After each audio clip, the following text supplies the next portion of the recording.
Well, hello and welcome to the Discipleship for the Decades podcast. I am Jeremy, joined by... Karis Kemp, and it's just the two of us today. It is. Yes. Just because Brad said, sang it earlier, just the two of us. We have to sing that. Yeah, and I don't know why this popped in my head either, but I just recognized this like 2 minutes ago. There are a lot of folks who probably think that our personalities are somewhat similar, very outgoing, very personable, but there's always two different types of people, and so there's the shorts, I don't know how much you can see, short sleeves, then and ice cold Coke Zero people, and then there's the warm beverage, jackets, jeans. In my defense, it did just start raining outside, and it's a little chilly with the AC on here. So yeah. I don't know. So, anyways, I just thought that was interesting. No, you're right. So yeah, we are in the sermon series called "Let's Get Moving." I think we're 3 weeks in now. This will be our third weekend. Yeah, actually fourth weekend. Yeah, this coming week will be week number 4. And so we've had Vern this past week. He was talking about evangelism. 2 weeks ago, Reverend Dr. Tom Labonte was talking about discipleship, and you kind of just kicked us off, general, hey, here's where we're going kind of deal right on that first week. Yep. What's movement been like for you in these that's a good question. First few weeks that we've started this? Well, I think going in with the challenge to the congregation, let's get moving. And hearing stories around staff meeting this morning and realizing that some people's movement has been to stillness. Like that's been a movement. It was very, I was like, this is very ironic that, Yeah. Some people's movement has been to, as in Tom Labonte, hey, I'm stepping into the choir. And so there's been a movement perhaps out of his comfort zone. Maybe that's not something he does regularly. It was really, he blended right in last week. He did great. Shout out to Starian, who apparently has been coaching him behind the scenes, I found out today. Good to know. Yeah. Yes. Sometimes we need people to support that movement behind us. For me personally, what has the movement been? I think, and this is probably movements of realizing God's always got me moving somewhere. Like there's never a time where I feel like I get to float. I feel like there's always God pushing me in some direction, whether it's in confession and forgiveness, or it's pushing me and get out there and try this and let me be strong when you feel weak. Recently, I've been really thinking about what it means to craft liturgy. And so for me, my movement is I've been talking about stuff. I do it for a living in some respects where I put together a worship flow. But really, the writer in me, which many of you don't know, there's this writer in me that I'm a closet writer. I've not been published. I don't think I've been technically published, but... Does a blog count as published? A blog, yeah, I do. I've been keeping a blog for a while. Don't go there now because I will tell you that nothing's been updated since we moved here because literally I hit the ground running. But I think that's been the creative push that I feel like God's given me a little idea around. And the fun thing was Amy Niner recently emailed me and said, hey, I have an idea for you. And it was very similar to this idea that I felt like I had been given. So my push to movement, I think, is stepping into some creativity around writing and crafting, music, prayer, all of this together. So, yeah. Well, and, I was one of those folks in that staff meeting that go, okay, my movement is actually... the opposite is kind of taking some time. Yeah, I was going to ask you, where would you say you're moving? Yeah, and I think it's that like finding time, finding space to really be intentional about prayer, but not just the what I say to God, but being able to quiet my mind enough to be able to hear back from God. And that, anyone that knows me knows that I'm nonstop movement, like just constantly like little ADHD kid, but not diagnosed. And so it's like sitting down, being still, like that's something I've had to learn how to do. Having moments where being an introvert is something that I actually now thrive off of because I'm always in conversations nonstop. And so just being able to like, I'm not going to say anything and don't talk to me. So that's the season where I feel like God's like, okay, be still know that I'm God, know that I'm in control in a number of situations. And so it's just like, I'm talking about faithfulness coming up. I've got the sermon in a few weeks, so join us on the 23rd if you want to hear about faithfulness. But there's nothing more like faithfulness is me saying, you know what, God, I'm going to be still. I'm going to lay it over to you. And again, that's hard for me, right? That's something that I have to practice daily, blocking out some time. Put it on the calendar, right? If you're a person that just nonstop schedules things. I was listening to a podcast this morning, Carrie Newhoff Leadership Podcast, and talking with Ian Morgan Crone, who's a big Enneagram person. Karis knows about him, but it was like in a world where everything is scheduled, sometimes we feel like we even have to schedule, our conversations with people. Like there's no longer a culture of us just picking up the phone and calling somebody, right? It's like, I need to get on your calendar so I can call you at 8:05 in the morning. Like it's completely shifted, so for me, sometimes I'm that detailed and going, okay, I'm going to put this on my calendar. I'm really just going to make the space, make the time. So have you literally moved in that way where you've said, okay, this will be my nothing time? Yes. It's on your calendar.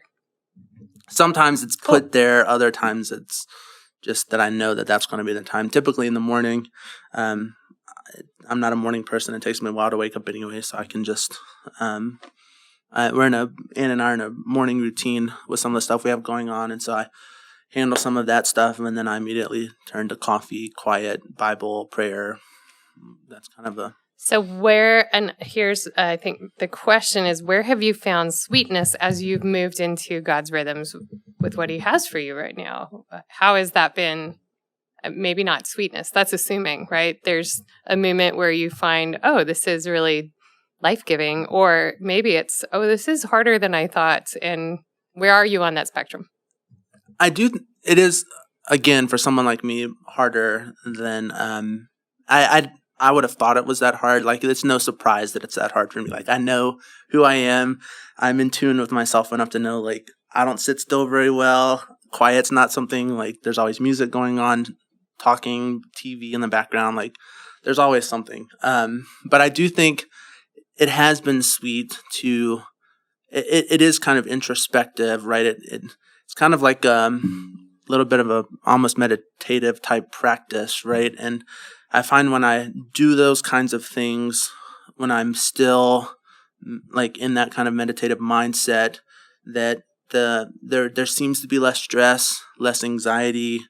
When a situation comes that is stressful, it's like, okay, hang on. Like I can take a step back and I can go, like, look from an outside perspective on the situation, and it's more on those days when you've had some quiet. Exactly. Okay. And so it's less reacting to things and more responding to things. Okay. And that's been the sweetness, is being able to respond in situations where sometimes you react and you go, that's not necessarily what I wanted to say right in the moment, and having to backtrack and apologize. And if I can just respond the way God wants me to in the first place, then so yeah, there's definitely been sweetness there. But yeah, it's not easy.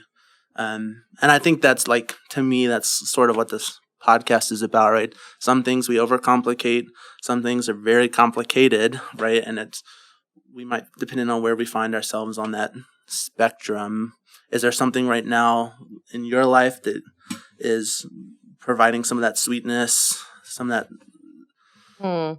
Well, I was thinking more in response to, weekly, I think in the initial setup, I had challenged in my sermon, at least, hey, as we reflect on discipleship, evangelism, what in those sermons, what in whatever the push of movement is, how are you responding to that particular facet of movement? So the sweetness for me is to reflect on those different compartments a little bit. So as a disciple, what does my discipleship look like? What does my evangelism look like? And I think there's a very driven side of Christianity here in the West where we want to tick off, okay, I've done this, I've done this, I've done this. And so there's almost a guilt around, oh gosh, if I'm not evangelizing with 4 different people on a given month, right? Yep. So I think to let God, the sweetness has been to let God move me in the directions that I think are both challenging, but also that are aligned with who he's created me to be. Yeah. So as a disciple, if I were to answer that question, as a disciple, what does it mean to follow Jesus? And really following him right now is to serve faithfully where he's asked me to work. And I would say that my callings right now to serve faithfully as a wife to Randy, serve faithfully as a mom to my kids, as a friend to a wide variety of people all over the country. Yep. So that feels like it takes a hit right now. But to serve faithfully at this church and to say, okay, with music rehearsal, with hanging out with staff, with preparing for a sermon, all of that has been faithful following. And those are the tasks. And really the discipleship piece for me is the attitude in the midst of it is... Yeah. How is there joy? How am I letting Christ be sufficient? How am I leaning into God's strength rather than relying on my own? When I get really tired or cranky, it's often me being reliant on my own strength. Yep. When I feel stressed around things, it's often because I am trying to work it to my agenda rather than say, Lord, what's your agenda in this? Yep. So that's been the discipleship challenge of following and also the call. And evangelism, I've been thinking about that, with Vern's sermon recently about the Ethiopian eunuch and Philip going. And we don't always have those experiences where we say, oh, here's my moment with my chariot and this person who I don't usually talk to. Yep. But I think to put ourselves in situations where we can experience that. And for me, at the grocery store, there was a week where I met this woman at the self-checkout line at Harris Teeter, and we were just talking. And then I come to find she loves Jesus, and then we're talking about that. And she's from a Latin American country. She's from Colombia, and we started talking about that. And to put myself in situations where I can be available. And in this situation, it was fellowship, right? It was, here's a fellow believer. How do I encourage you? And how am I encouraged by you and this work that you've been called to? And in that conversation, we shared that moment. But can there be a moment where somebody says something and I go, oh, this is a definite window into, well, I can share my story here, which is always linked to God's story. And I think evangelism in my mind is a lot about sharing stories and sharing stories of God's faithfulness in your life. That your doctrine, your theology, throw that out the window. It's good to have that figured out, but here's what people really are going to respond to. Yep. They want to know your story and why it matters that God's in your life and why he's been transformative in your life. And that's where it starts, right? Is this, oh, well, here's your story. Well, yeah, and right? you're right. The theology, I'm not saying it doesn't matter. No, it absolutely. Does. But it's that can often be hard for some people, especially non-Christians, to grasp a hold of. Right? There's we were talking about this earlier. There's a lot of us that struggle with what certain parts of our theology is. Right? But you're right. When you make it real, when you tell that story of the ways, and we talked about this last. I guess it was last night or 2 nights ago at youth. It's like we have to remind ourselves of how God's been faithful to us and being able to share that story of faithfulness. That makes it real. That makes it tangible right? We always often talk about, and we do it with the kids, right? We believe in God. We don't see God, but we see the works, right? And so it's like those stories are the ways that we can tell people around us. But I think the key to me is remembering that if I surround myself constantly with Christians, those opportunities aren't going to come. Yep. And it's great to have fellowship and community, especially when we're talking about a local body of the church like we have here at Bethel. It's great to have friends and fellowship and community there. But you also have to find yourselves and either look for those opportunities when you aren't with Christians or purposefully find ways to get amongst those folks that are not believers. And I think in an area like Norman, which, Cornelius, Davidson, Mooresville, Denver, Huntersville, for folks that may be listening from elsewhere that doesn't know what that term is, right? We have a ton of non-Christian, a ton of folks who don't believe around us. And so we may not always realize that we're in a situation. But again, it talks about being a God sighting, right? Praying that God would make us a God sighting for somebody, and then being intentional to try to think about and realize those situations that we're in, and how we can best do that. One thing you said, and so I'll ask a question back. You talk about compartmentalization, and sometimes we want to make it into a checkbox type deal where it's, we did evangelism today, we did discipleship, we did fellowship, we connected. How do you see those things? Should they be compartmentalized separately? Are they intertwined? That can be a somewhat loaded question, Right. but you can give a hopefully Right. simple answer. I don't know. Well, I mean, if Jesus is our model, right? If we look to Jesus as, okay, what was he looking like as he lived in the world? I would say that there were moments where he followed the Father. He said, it's not what I do. I'm guided by the Father. Everything I do comes from what the Father tells me to do. And this sense of he was in fellowship with God. Yep. He was a disciple. I imagine early on, as John the Baptist had his ministry, Jesus followed John's ministry as well. And so there was this sense of he was a disciple of John for a little bit. And then John later kind of becomes a disciple of his. And so discipleship and what that looks like in the Old Testament, it really was this relationship that you would follow somebody, rabbi, whomever it was, that you wanted to learn from and be like, and you would literally follow, live as much as you could. Like, if I wanted to be a disciple of Jeremy's, I would, as best I could, get in your circles everywhere you went and follow. So, that's an interesting thing to think about. Okay, so discipleship. So yeah, it's a lifestyle. Discipleship's a lifestyle. Fellowship with God is a lifestyle of that. Fellowship with the believers, if you are a part of a local faith community, that's a lifestyle too, because there's friendships, there's relationships going on.